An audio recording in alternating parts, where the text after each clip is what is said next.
apologise for that. Virginia. Oh. Hello. My Zoom call. We're not going to be working on this today. I'm working on these, diagnosing, trying to figure out the issue with them. There's a bunch of phones I got. Oh well, there's the problem with that one. And yeah, it's up to me to try and find out what's wrong with them.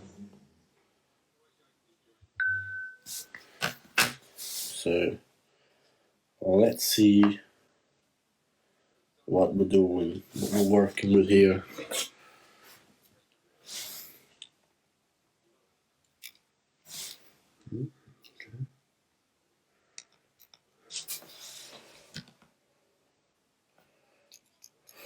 This one's alive.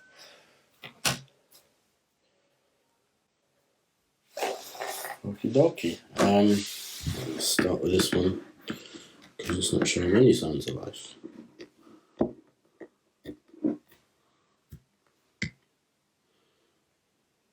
See if we can get it open.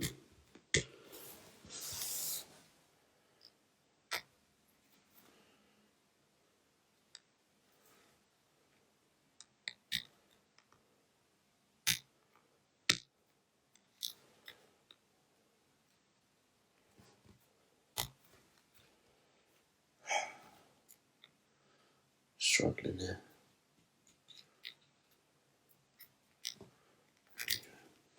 Right. Number one, open. Looks pretty good to me on the inside. This is a iPhone 6. Let's see if it charges. Put the charger right here. Just 1 second.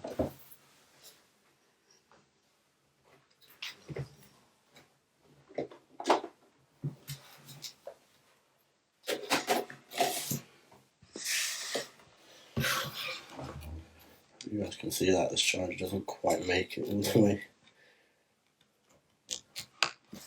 What have we got? Ooh, that's interesting.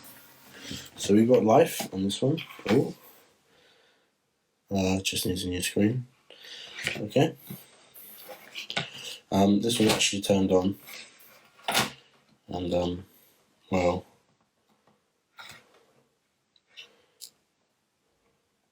It did turn on. Oh, I think it's dead now.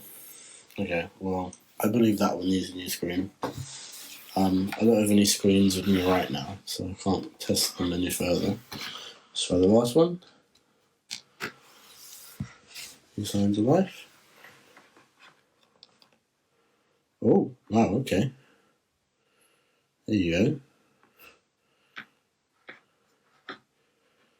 Let's see if that does anything else. Oh. That's got a battery issue. Okay. Let's see if I can sort that out. So with iPhones, if the Apple logo, when you plug it in, if it shows no signs of life when it's not plugged in, and you plug it in, and you see the Apple logo, and then it goes, and it comes back, and it goes, that's like a very sort of sure sign that it's the battery that's at fault. Either it's completely dead, or it just doesn't work. It's not plugged in. So let's find out.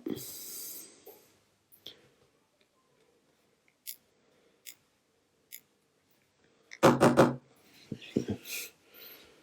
one wasn't really in there.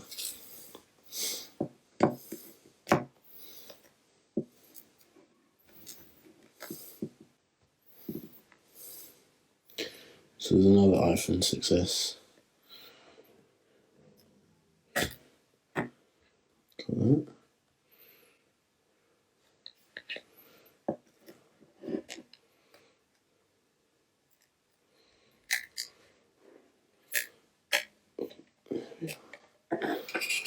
Well, I mean, there you go.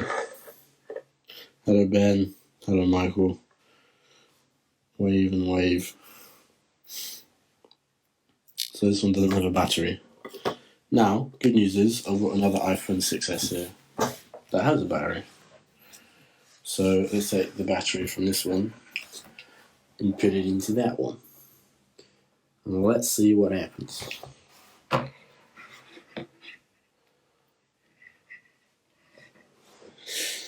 Of course, there are screws in this one.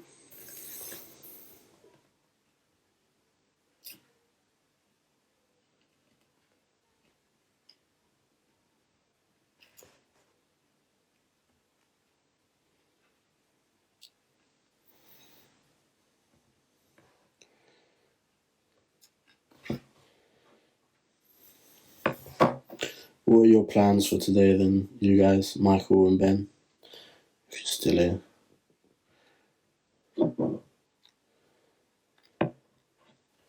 Who's still watching?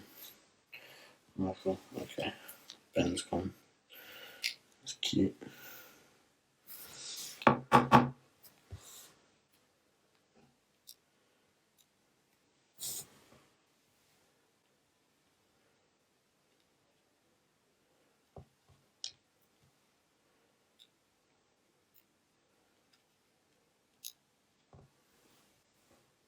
Working. Yeah, who would have figured, eh?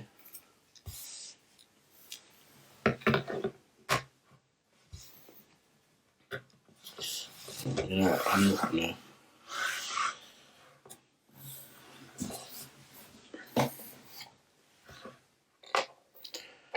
I guess now's a good time to test if this phone works, actually.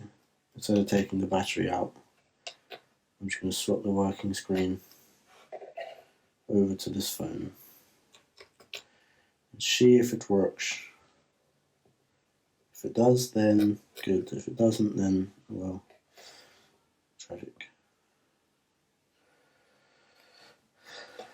But I'm interested to see how battery... Well, I'm going to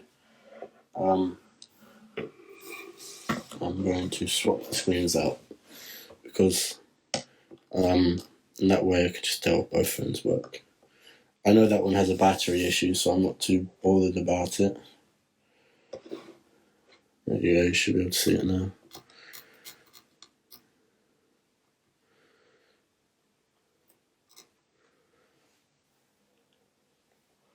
Let me turn on this light, actually.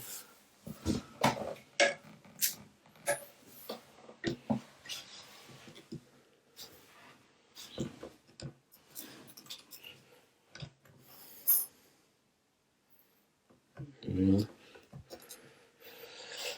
Close that screen. I need to unplug this screen. It'll be quicker if I'm not showing you.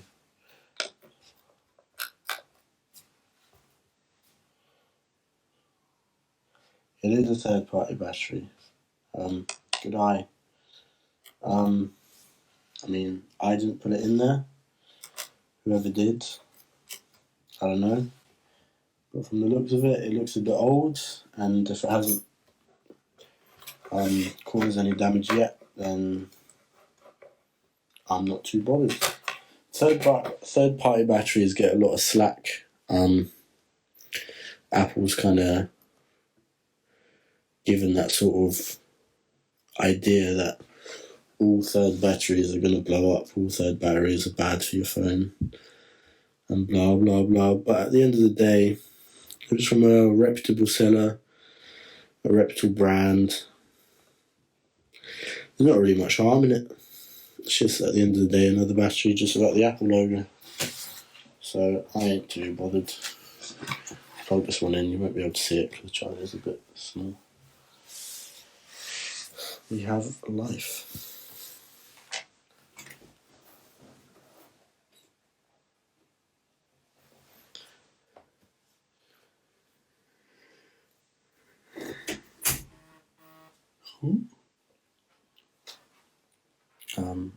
The guy sent me the password, so that's good. Just put that in. Oh. I wish I could, but the screen doesn't work.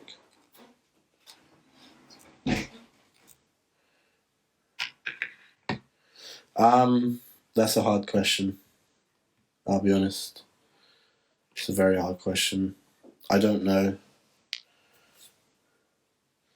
Just,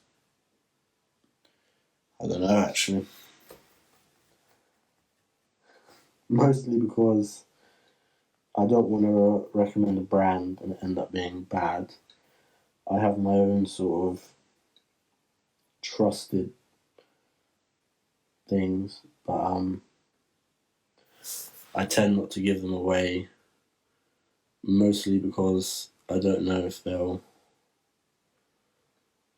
ever be bad, if that makes sense.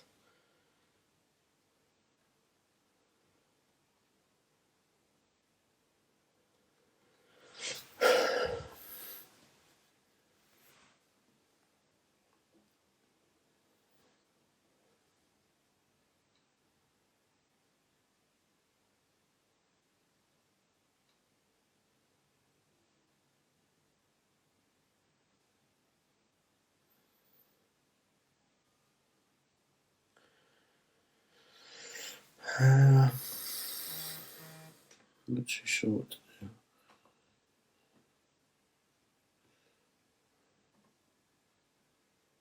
do.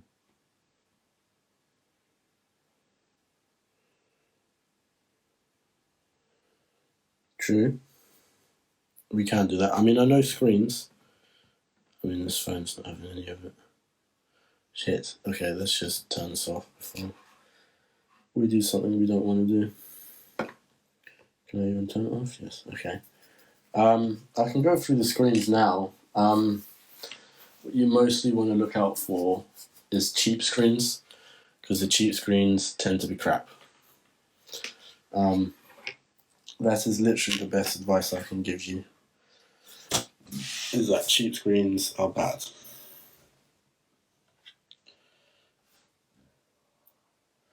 I'm sorry I'm not much more help than that. But yeah, no, definitely don't go for like the cheapest screen you can find, because obviously they're cheap because the manufacturer has cut corners, obviously, to make it cheaper.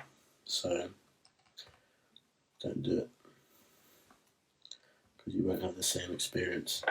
Now, the best thing you can do is get OEM screens, so screens that have been refurbished, but the screen originally came off an iPhone, and that way you're getting the original quality LCD, just a fresh bit of glass on top.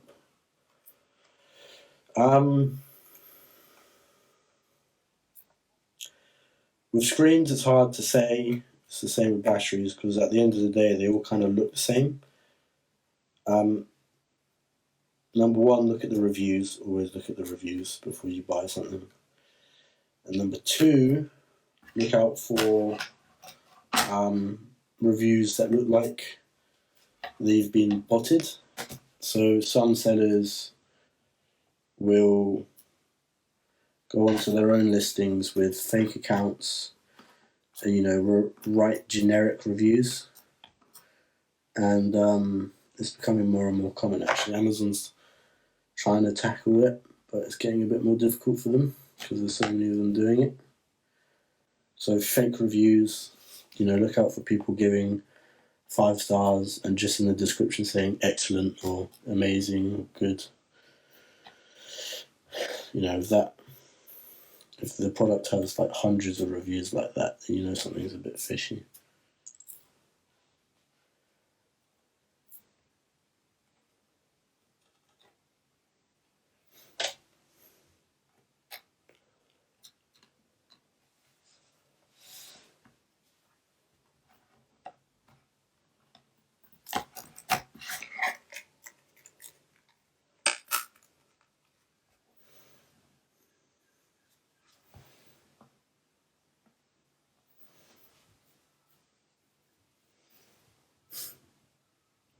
Thank you for the likes, Michael.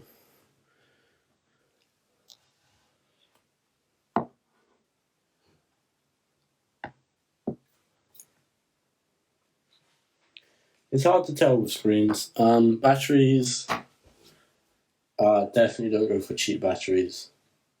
Never cheap out on batteries, ever. That's just asking for trouble. What else? It's quite hard to tell, if I'm honest. Honestly, spend as much money as you can. You know, don't be like, oh, I'll get the cheaper one because I'm going to save a bit of money, because then it just won't perform as good. Apple always says that they use OEM quality parts and that blah blah blah. Are iPhones easier to repair than Androids?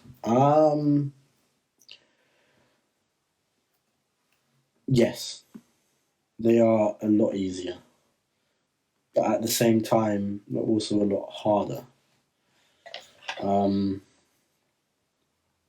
Inside of every iPhone, you will always find a very well laid out, a very very neat sort of insides. Steve Jobs, who, if you don't know, was the founder of Apple, believed that the inside of the phone should be beautiful, should be just as good as the outside of the phone. Because he believed that the internal beauty of the phone would always resemble the external beauty of the phone.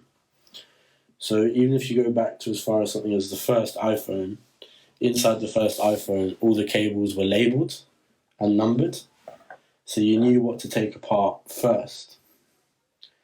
And this was Steve Jobs' decision because he believed that, well, for a period of time, number one, he believed that nobody should go into the iPhones, but the people who should go into them, it should be easy for them.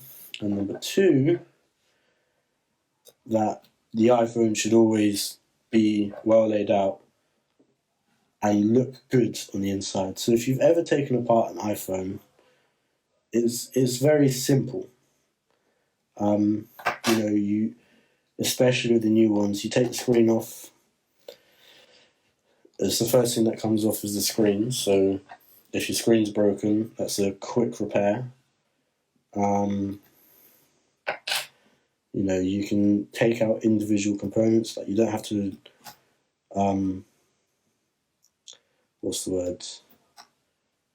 dismantle the whole phone to get to, the battery, or the camera. There's always little steps to get to things.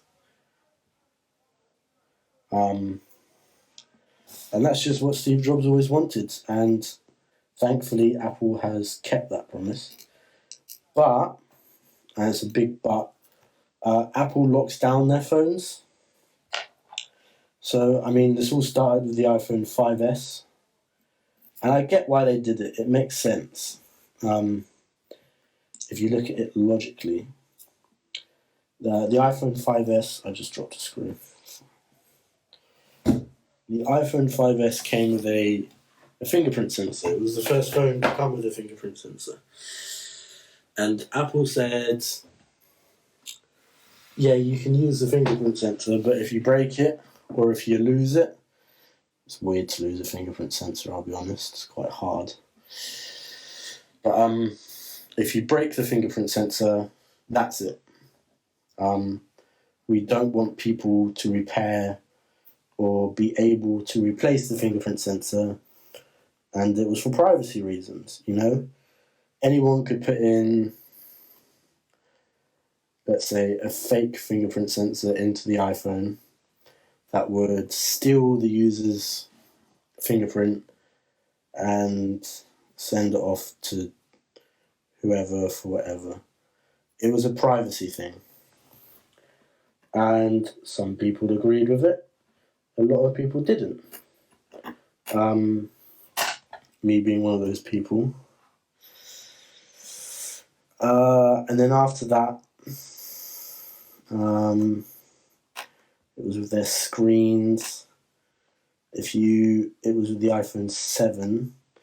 If you replace the iPhone 7 screen and you didn't take the proximity sensor, so that's the whole speaker bit at the top, if you didn't swap that over with your new screen, or if it was damaged when you broke your old screen, things like what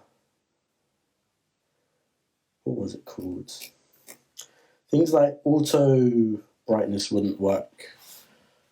Just little things like that were really, really annoying would stop working. I don't know why they decided to make those specific things stop working, but that was it.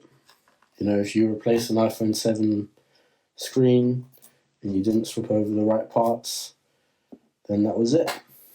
As well, if you broke the iPhone 7 fingerprint, because the iPhone 7 used the weird new fancy home button that doesn't actually click, it kind of just vibrates, you would lose the home button as well.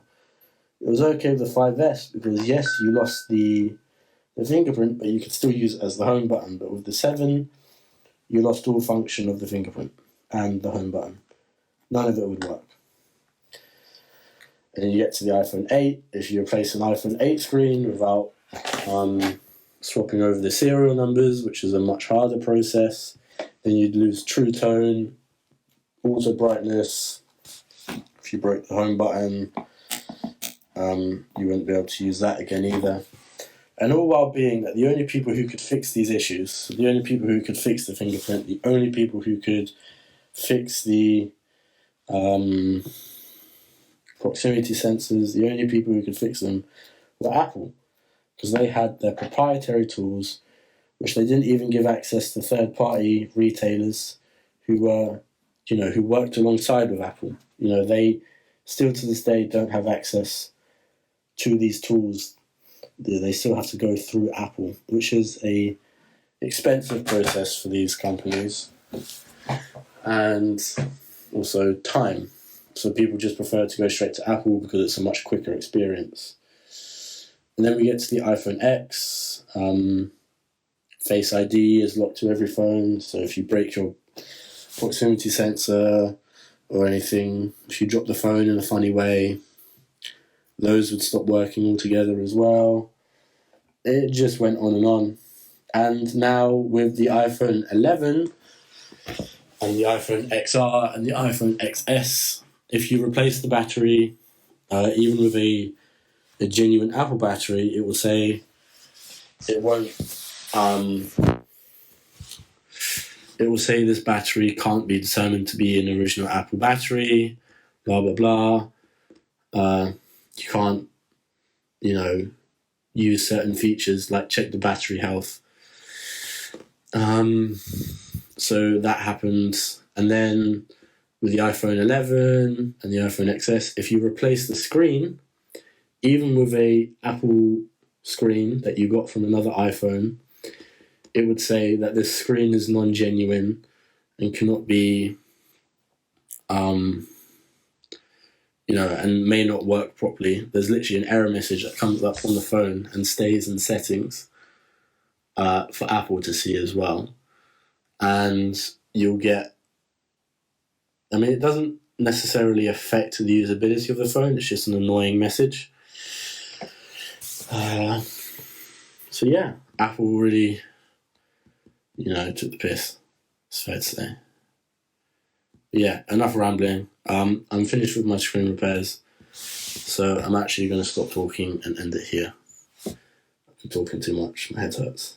So yeah, thank you for watching, and see you. Hey guys, thank you all so much for watching today's video. If you enjoyed watching, please remember to like and subscribe for more videos just like this one.